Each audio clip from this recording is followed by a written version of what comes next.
First on Fox, 3 young children and their parents are hospitalized this morning after they were rescued from an intense fire at their home. It happened in the small town of St. Mary, Missouri, near St. Genevieve. Fox 2's Chris Renier has more on what fire officials believe started the fire. 4 people charged in a terrifying kidnapping face arraignment today in Lincoln County. Fox 2's Anthony Kiko shows us how a mother is accused of having her son kidnapped to teach him a stranger danger lesson. A school bus was involved in an accident in Afton this morning. Shortly before 7 o'clock, a bus headed to Rogers Middle School was sideswiped by a car at the intersection of Weber Road and Valor Avenue. Grief counselors are on hand in Medora, Illinois, helping firefighters cope with the death of their fire chief. A former St. Louis City jailer now charged in a jailhouse sex scandal. A Florissant man is behind bars, charged with stealing luggage from Lambert St. Louis International Airport. The Illinois Senate approves a plan to raise the state's minimum wage to $11 an hour by 2019. St. Louis Mayor Francis Slay joined others at City Hall this morning, gearing up for tax season. All right, 11:06 on the clock. Meteorologist Angela Huddy joins us. Always a good day when it's Friday.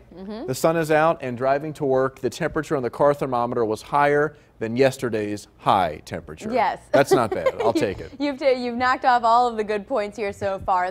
Well, we know it's hard to do, but put down your phone or tablet for a few seconds. Is your back or neck sore?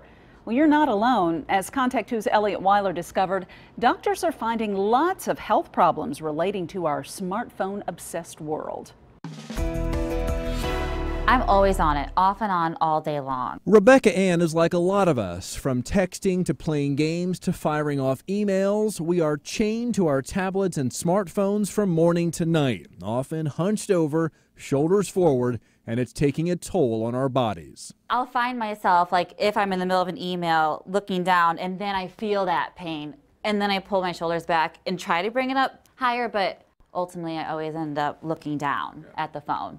All right, so I'm going to have you go ahead and sit down on the That's table. what brings her and many other people to the office of Jason Wibbenmeyer, doctor of chiropractic and natural health at Innovative Health Partners in Webster Groves. They're describing pain between the shoulder blades and then going up one side or sometimes both sides of the neck. That pain actually has a name. It's called text neck. But the problem is really in our heads, literally.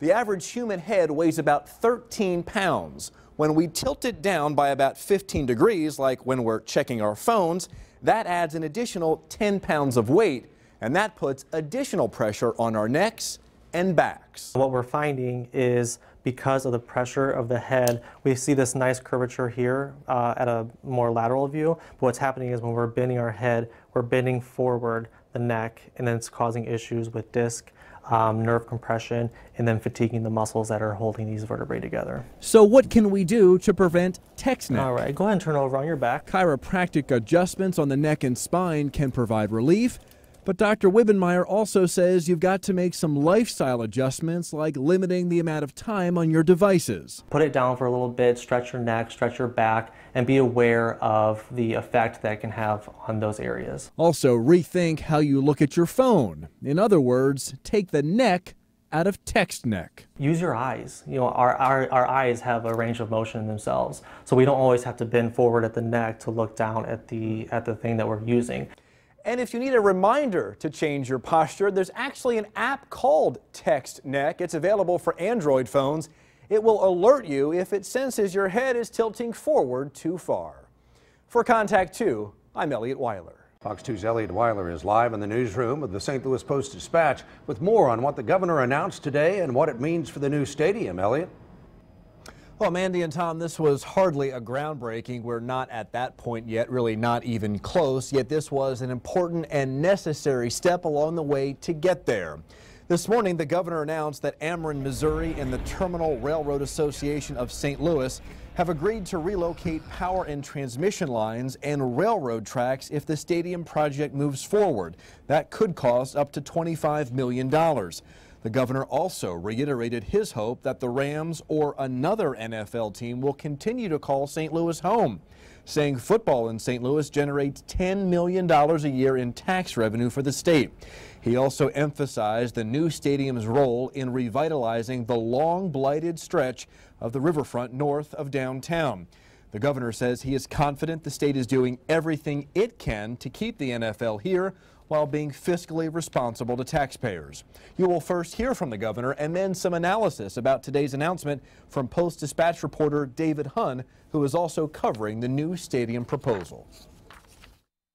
I'm not going to handicap this other than to say that if we do nothing, then we're not an NFL city. If we do nothing, then $10 million of taxes a year is gone. If we do nothing, then people will stand right here 10 years from now, and that will look exactly like it looks like right there. I think what we actually saw was the governor sending a message to the NFL that we're serious and we're making small steps forward. That's what I think the purpose of this conference was to get enough press to show the NFL that Missouri's trying hard, that we're not out of the woods. All right, so what are those next steps that have to happen? Well, there has to be more building and land acquisition. That could certainly take place and will have to take place. As for lining up the money to pay for the stadium, half of that must come from the NFL and a team that would occupy it. Of course, if the Rams do announce that they are moving to Los Angeles, we would need to find a new team to pony up about $450 million. Reporting live from the Post-Dispatch newsroom, Elliot Weiler.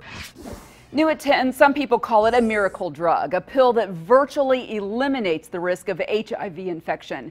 So why haven't you heard about it? Fox 2's Elliot Weiler reveals the truth about Truvada. Ask your doctor if Viagra is right. The other blue pill gets a lot more attention, but this one is a breakthrough when it comes to preventing HIV. I remember the first time I heard about it and I saw a presentation on it and I saw the research, and it felt too good to be true. Carolyn Gill Johnson is the Director of Prevention Services at St. Louis Effort for AIDS. It seemed as if it happened all of a sudden. All of a sudden we were hearing research about it. It is a drug called Truvada, part of a new HIV prevention toolkit called PrEP, short for pre-exposure prophylaxis. Truvada is actually a combination of two drugs currently used to treat HIV-positive patients. But studies have shown when HIV-negative people take it every day, Truvada reduces the risk of HIV infection by up to 92%. The medication, to put it simply, blocks the HIV virus from replicating and thereby taking a hold in a person. Dr. David Prelutsky treats hundreds of HIV patients in St. Louis. He says despite decades of HIV education, everything from abstinence to condom use, there are still 50,000 new HIV infections each year in the United States. But Truvada could change that. My own personal experience is everyone that I've carefully prescribed the medication to has remained HIV negative. So who should consider taking Truvada? Within the past year, the Centers for Disease Control and Prevention has recommended it for people who are HIV negative and at substantial risk for contracting HIV. That includes sexual transmission where one person is HIV positive and the other is HIV negative, as well as some men who have sex with men. The CDC also recommends Truvada for intravenous drug users who share needles. PrEP is a tool within our arsenal of prevention tools, and so it's not appropriate for everybody. The pill must be taken every day to be effective, and people are still advised to practice safer sex, which includes using condoms. People taking Truvada must undergo routine blood screenings, testing for HIV and other sexually transmitted infections. And Truvada can be expensive, with a cash price of over $1,000 a month, though many insurance plans cover it. And the drug maker, Gilead, offers copay assistance, with many people paying little or nothing out of pocket.